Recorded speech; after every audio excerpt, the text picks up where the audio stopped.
महत्त्वाची बातमी आहे. प्रसाद लाड यांना मनोज जरांगे यांचं अंतरवाली सराटीमध्ये येण्याचं निमंत्रण. प्रसाद लाड यांनी 23 मेच्या आधी चर्चेसाठी अंतरवाली सराटीमध्ये यावं असं जरांगेंनी म्हटलंय. तर 22 मे रोजी अंतरवाली सराटीमध्ये मनोज जरांगेंना भेटणार असल्याचं प्रसाद लाड म्हणाले. मराठा आरक्षणासाठी 30 मे रोजी जरांगे उपोषणावरही बसणार आहेत.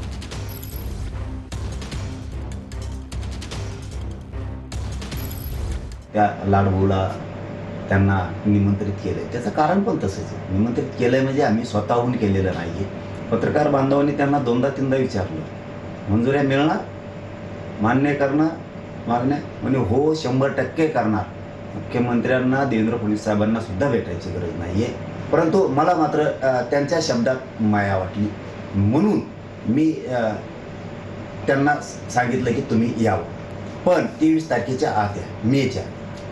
मी परवा सकाळी म्हणजे 22 तारखेला सकाळी अंतरवाली सराटीमध्ये मी माननीय मनोजदादांना भेटणार आहे, त्यांच्या शिष्टमंडळाला भेटणार आहे आणि सरकारकडून त्यांना अपेक्षित काय ती गोष्ट मी त्यांच्याकडनं भेटून सरकारच्या दरबारी ती नेऊन ती कशा पद्धतीत पूर्ण करता येतील, जी कायद्याच्या चौकटीत आहेत, न्यायप्रविष्ट नाहीत, अशी सर्व गोष्टी निश्चितपणे एक मराठा समाजाचा कार्यकर्ता म्हणून, एक मराठा म्हणून निश्चितपणे त्यांना भेटून ते समजून घेईन आणि ते समिती पुढे नेऊन माननीय मुख्यमंत्र्यापुढे ठेवून ते पूर्णत्वाकडे कसं जाता येईल याचा प्रयत्न करेन.